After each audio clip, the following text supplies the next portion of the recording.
amandel yang membesar karena sering infeksi tadi bisa membesar disertai infeksi, bisa hanya membesar saja.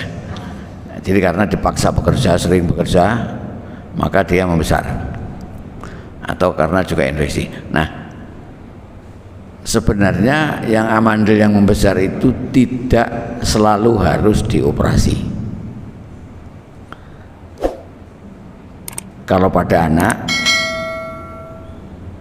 masih di bawah 12 tahun gitu, membesar itu cenderung dilihat fungsinya. Apakah pembesaran amandel itu mengganggu pernapasan atau mengganggu kalau menelan? Jika menelan dan bernapasnya tidak terganggu walaupun amandelnya besar, itu tidak harus dioperasi.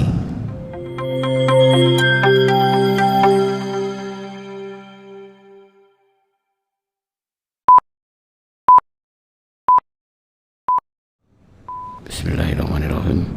Alhamdulillahirabbil alamin. Asyhadu an la ilaha illallah wa asyhadu anna Muhammadar Rasulullah.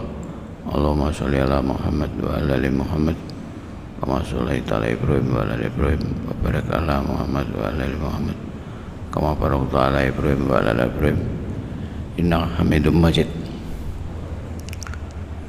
Bapak Ibu jamaah salat subuh yang saya hormati, kita jumpa lagi pada pagi hari ini untuk bincang-bincang tentang kesehatan jasmani. Untuk pagi ini kita akan mencoba sedikit membahas tentang yang dikatakan penyakit amandel. Jadi masih ada kaitannya dengan yang kita bahas sebelumnya, bahwa sering di masyarakat kita pertanyaan yang muncul, saya sering kena amandel, saya kena amandel begitu. Sebenarnya apa itu amandel? Amandel sebenarnya itu adalah istilah umum dari sebuah kelenjar, sepasang kelenjar yang ada di tenggorokan kita. Jadi kalau kita mungkin di depan kaca, kita coba berkaca kemudian buka mulut, maka nanti di lubang tenggorokan itu sebelah kanan sebelah kiri ada yang namanya amandel. Itu adalah sepasang kelenjar getah bening, kelenjar yang memproduksi imunitas tubuh kita salah satunya.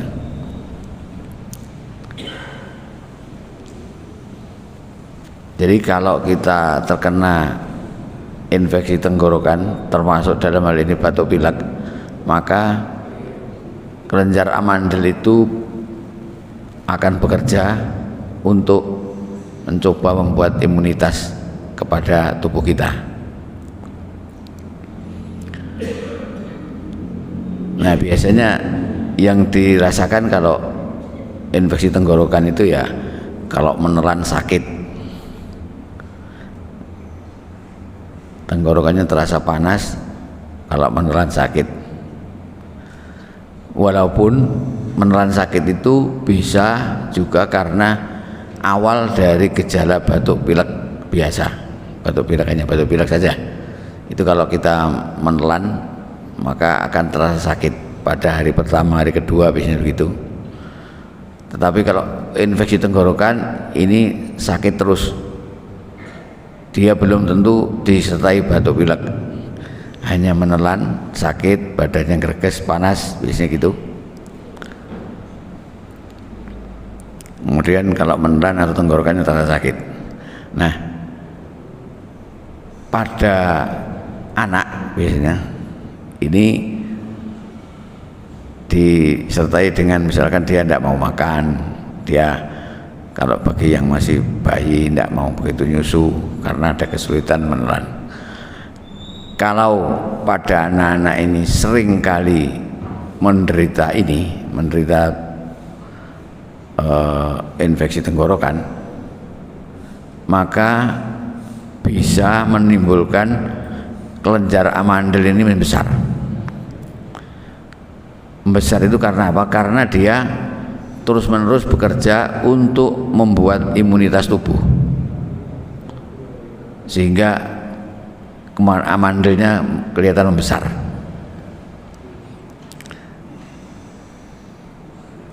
Nah, ini seringkali menjadi ketakutan para ibu kalau mengantarkan putra-putrinya sakit di situ.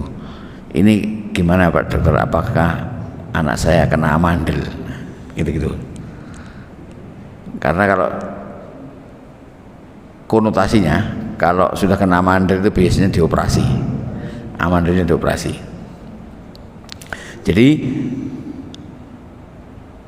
amandel yang membesar karena sering infeksi tadi bisa membesar disertai infeksi, bisa hanya membesar saja. Jadi karena dipaksa bekerja, sering bekerja, maka dia membesar, atau karena juga infeksi. Nah, sebenarnya yang amandel yang membesar itu tidak selalu harus dioperasi. Kalau pada anak masih di bawah 12 tahun gitu membesar, itu cenderung dilihat fungsinya. Apakah pembesaran amandel itu mengganggu pernapasan atau mengganggu kalau menelan? Jika menelan dan bernapasnya tidak terganggu walaupun amandelnya besar, itu tidak harus dioperasi. Karena kalau amandel itu dioperasi, maka secara otomatis pabrik imunitasnya akan berkurang.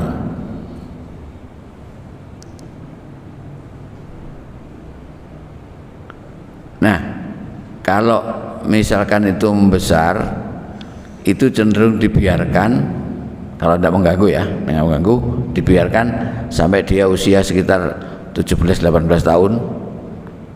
Kalau memang terlalu besar dan mengganggu, baru itu dilakukan operasi.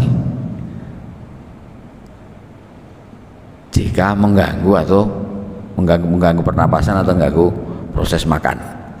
Tapi kalau membesar saja tidak mengganggu, ya cenderung tidak usah diapa-apakan.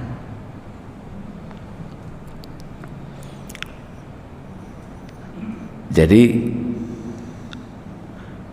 pembesaran itu karena dia bekerja terus menerus dalam rangka imunitas tubuh tadi.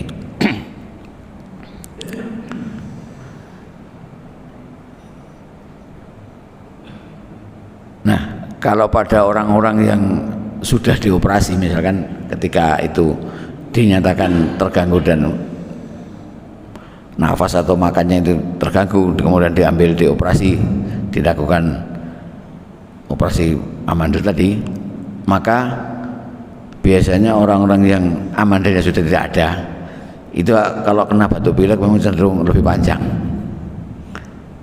masanya, karena pabrik imunitasnya berkurang. Oleh karena itu, kalau pada anak tadi sering batuk pilek dan sebagainya, lebih baik dikelola dengan baik.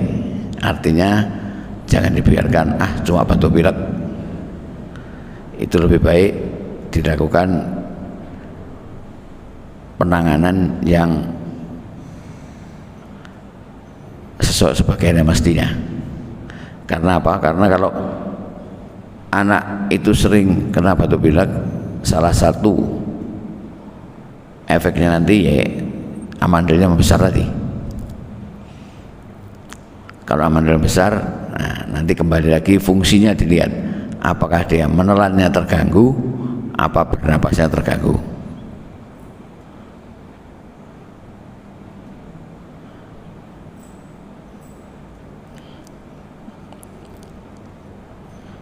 Nah, di samping itu kemarin sudah saya singgung sedikit bahwa di sekitar amandel itu kalau amandelnya kena infeksi itu seringkali juga ada beberapa kasus itu infeksinya merambat kepada sekitar amandelnya.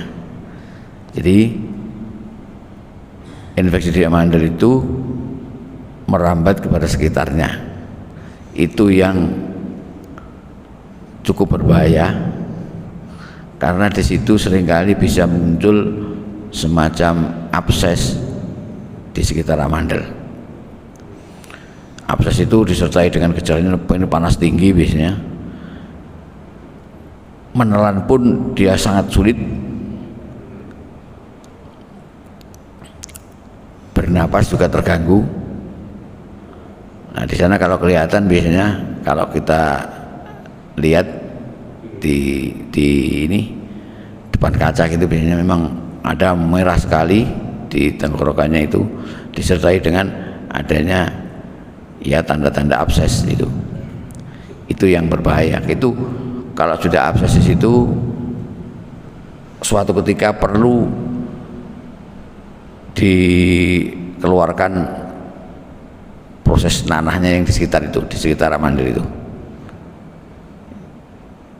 Jadi nanahnya perlu dikeluarkan agar absesnya tidak berlanjut terus. Karena kalau abses di situ itu cukup berbahaya. Kadang tidak harus dikeluarkan, tetapi dengan pengobatan ada yang bisa membaik. Tetapi kalau pengobatannya tidak benar, itu resiko absesnya akan lebih berbahaya lagi. Itu yang namanya abses di sekitar amandel.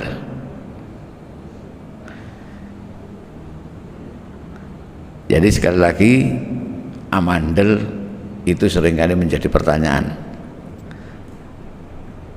karena seringnya kita menderita radang tenggorokan atau batuk pilek tadi. Jadi sebenarnya batuk pilek itu termasuk dalam keluarga besarnya radang tenggorokan. Jadi radang yang terjadi di situ mulai dari rongga hidung sampai tenggorokan itu termasuk radang tenggorokan yang seringkali menderita kita, yang sering saya sebut itu kira-kira 4 kali setahun serangan yang terjadi, tergantung dari bagaimana imunitas tubuh kita. Kalau imunitas tubuh kita bagus, maka kadang-kadang setahun pun kita juga tidak pernah kena batuk pilek. Tapi kalau imunitas itu mulai menurun, maka batuk pilek itu gampang menghampiri kita. Karena batuk pilek itu biasanya didahului dari penurunan stamina. Penurunan stamina tubuh kita itu sangat dipengaruhi oleh faktor kelelahan. Jadi seringkali kalau kita kelelahan, maka kita mudah menurun stamina kita. Kalau stamina menurun, maka batuk pilek itu gampang kena. Makanya itu kita dianjurkan bagaimana pola antara aktivitas dan istirahat itu kita jaga sebaik-baiknya agar imunitas atau stamina tubuh kita tidak mudah terganggu. Karena walaupun batuk pilek itu disebutkan penyakit yang tidak layak dijenguk, jadi orang menjenguk orang sakit batuk pilek rasanya jarang. Namun demikian itu sangat menurunkan produktivitas kita. Jadi orang batuk pilek itu kadang-kadang perlu istirahat, apalagi sampai demamnya tinggi, maka dia perlu istirahat 3-4 hari. Nah, itu menurunkan produktivitas. Oleh karena itu kita perlu untuk menjaga keseimbangan antara istirahat dan aktivitas. Demikian juga bagaimana keseimbangan itu terkait dengan menu makanan yang kita konsumsi. tidak lupa juga bahwa olahraga juga kita butuhkan. Jadi kita olahraga itu untuk kesegaran tubuh kita perlu melakukan. Yang perlu diingat juga bahwa olahraga dengan bekerja itu agak berbeda. Seringkali kalau kita disodori pertanyaan, saya sehari-hari itu sudah nyapu serumah besar, dok. Ya nyapu itu bukan olahraga masih, walaupun itu aktivitas tubuh kita, tapi belum termasuk olahraga. Saya kan terus kerja di dapur seharian, ya, tapi juga belum termasuk olahraga itu. Tapi itu aktivitas tubuh sehari-hari kita. Jadi olahraga terutama di tempat terbuka itu kita butuhkan agar kebugaran tubuh kita tetap terjaga. Nah ini seringkali kalau kita disibukkan oleh pekerjaan, kita menjadi lupa bahwa kita butuh untuk olahraga. Terutama olahraga itu yang terkait dengan saudara-saudara kita yang sudah kena penyakit kronis. Artinya dalam istilah penyakit kronis itu penyakit yang sudah disandang harus menyandang selama-lamanya gitu. Misalkan yang gangguan gula, itu olahraga itu dibutuhkan. Karena olahraga itu juga bisa membantu menurunkan kadar gula di dalam darah. Sehingga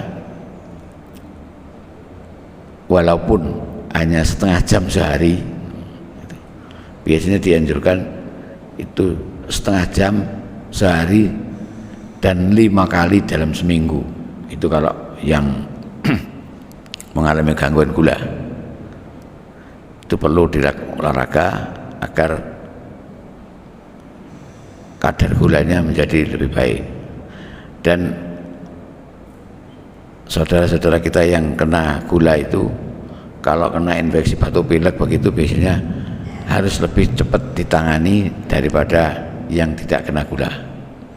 Karena kalau yang kena gula, kalau tidak ditangani itu bisa merembet kepada hal-hal yang serius.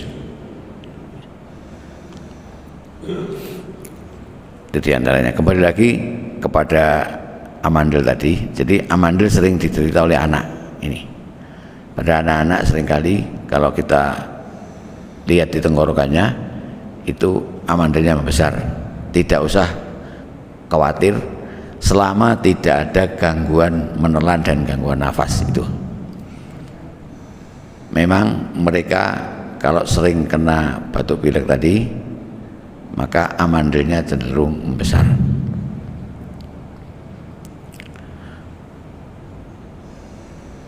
Dan perlu diingat juga seperti yang kemarin saya sampaikan bahwa antara tenggorokan kita dengan telinga kita itu ada saluran yang menghubungkan. Nah, kalau di tenggorokan itu ada gangguan, maka seringkali di telinga juga mengalami gangguan. Nah, ini yang juga harus diwaspadai, karena kalau di telinga mulai ada gangguan, kita waspada terjadinya merembetnya infeksi dari tenggorokan ke telinga. Itu nanti akan mengakibatkan gangguan pendengaran pada awalnya, yang pada akhirnya tidak diharapkan, yaitu kalau sudah timbul ada infeksi di telinga tengah, yaitu yang disebut kalau orang di sini nyebutnya corok itu tadi. Itu tidak sangat diharapkan, terutama pada anak. Ini sering karena saluran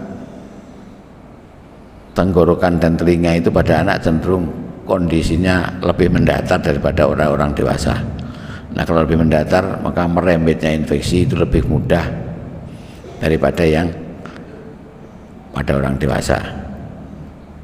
Jadi sekali lagi, anak-anak kita yang mengalami batuk pilek jangan dibiarkan khawatir kalau merembet ke telinga nanti akan mempengaruhi kualitas pendengarannya. Mungkin itu yang bisa disampaikan terkait dengan amandel. Jadi pesan dari kami, amandel tidak perlu dikhawatirkan selama tidak ada gangguan nafas dan gangguan menelan. Itu kata kuncinya di situ.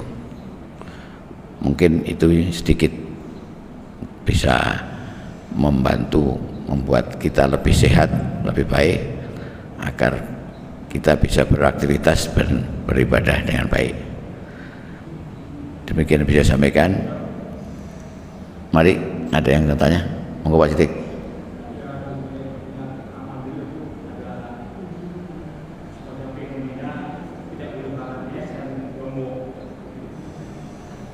Oh iya, jadi intinya begini, kenapa ada es ada lombok ya? Jadi kalau orang yang sedang menderita gangguan di tenggorokan, dalam artian infeksi tenggorokan katakanlah, batuk pilek, jadi es dan lombok itu akan menyebabkan lebih tidak enaknya di tenggorokan.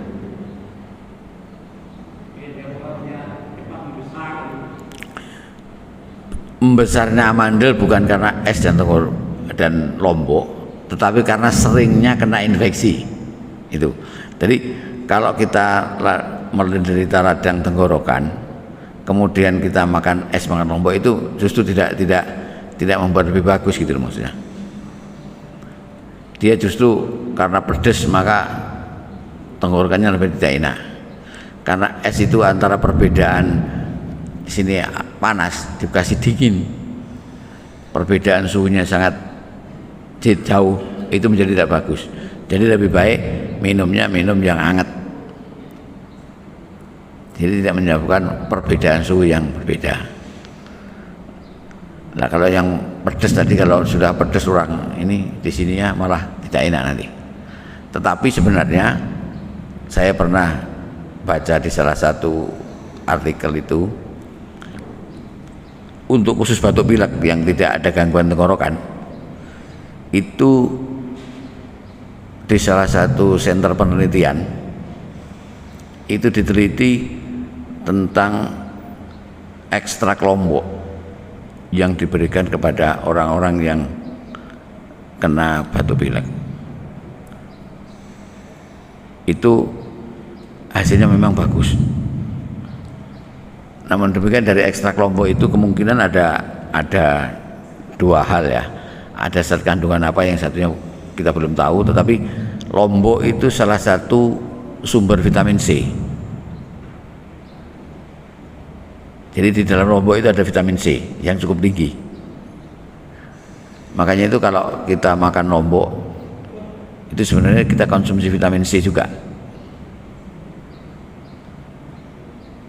Nah vitamin C itu memang dalam kondisi kita sehat, kita itu butuh vitamin C kira-kira paling tidak dalam satu hari itu 50 mg vitamin C.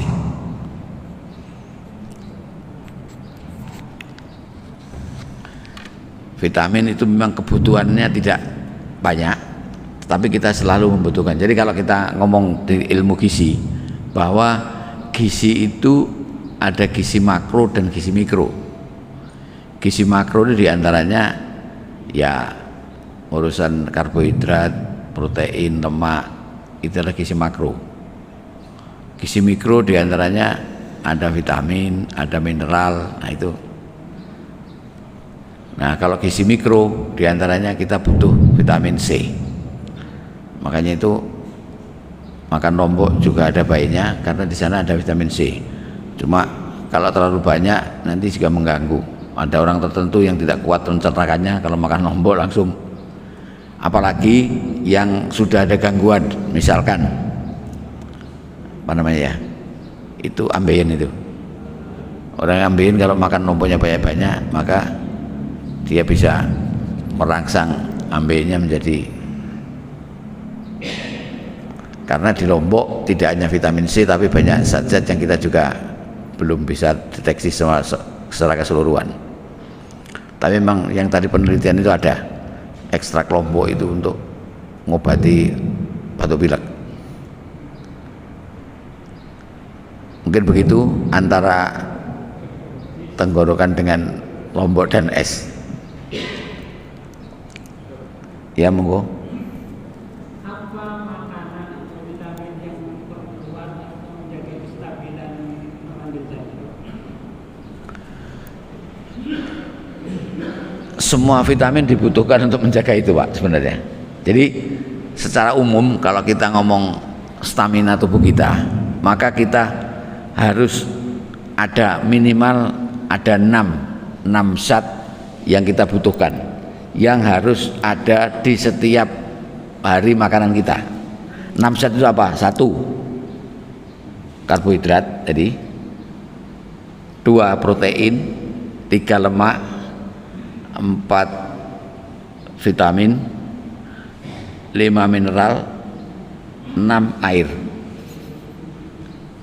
Jadi ada 6 ini secara umum. Saya ulang, 1 karbohidrat, 2 protein, 3 lemak, 4 vitamin, 5 mineral, dan 6 air. Ini harus ada di dalam makanan kita sehari-hari. Ya. Nah, itu tadi 6 hal itu. Kalau kita menyebut 4 sehat 5 sempurna zaman dulu ya, itu adalah pesan yang mudah yang disampaikan kepada masyarakat agar apa ya, makanan itu mengandung 6 hal itu. Jadi ada 4 sehat 5 sempurna itu maksudnya di dalam 4 sehat 5 sempurna itu mesti ada 6 hal itu, 6 jenis hal itu. Jadi 6 jenis kandungan makanan tadi itu yang membuat kita sehat itu. Makanya itu secara sederhana memang para pendahulu kita itu, orang-orang dulu itu menyebut kita 4 sehat 5 sempurna. Itu lebih ini. Tapi kalau dibuat detail itu tadi ada 6 tadi. 6 makanan, 6 kandungan makanan yang harus ada di dalam tubuh kita. Nah, kalau zaman sekarang banyak hal yang diperdalam lagi. Misalkan apa, ada namanya vitamin D. Itu juga dibuat penting untuk proses imunitas kita, vitamin D. Nah, vitamin D itu kalau zaman dulu agar vitamin D kita bagus maka kita berjemur. Betul memang. Tapi berjemurnya itu waktunya kapan? Kalau menurut para pakar gizi tadi, berjemur yang bagus itu cukup 30 menit antara pukul 10 sampai pukul 3. Loh iya. Jadi pukul 10 sampai pukul 3. Justru yang bagus itu adalah pada puncaknya waktu kita duhur. Di situ. Makanya mungkin ya, ini mungkin saya cuma berpikir, makanya kita katanya kalau sholat itu suruh berjamaah ya. Jadi otomatis kita pada waktu duhur itu kita masih keluar rumah untuk ke masjid. Nah, disitulah mungkin salah satu pesan maknanya bahwasanya pada waktu duhur itu proses yang bagus untuk pembentukan vitamin D. Nah, kita mesti sholat berjamaah di masjid. Nah, itu artinya kita mesti keluar rumah. Jadi memang itu, kalau menurut para ahlinya itu antara jam 10 sampai jam 3 sore itu puncak-puncaknya yang bagus untuk kita vitamin D. Kira-kira begitu kira-kira. Jadi itu Pak, ya 6 tadi itu. Lebih gampang 4 sehat 5 sempurna itu perlu memang. Ya gitu kira-kira. Secara umum 4 sehat 5 sempurna. Mungkin begitu yang bisa disampaikan ya. Moga-moga ada bermanfaat untuk kita dalam menjaga agar kita tetap sehat dan kita bisa beribadah dengan baik. Terima kasih atas segala perhatian dan mohon maaf apabila kurang. Assalamualaikum warahmatullahi wabarakatuh.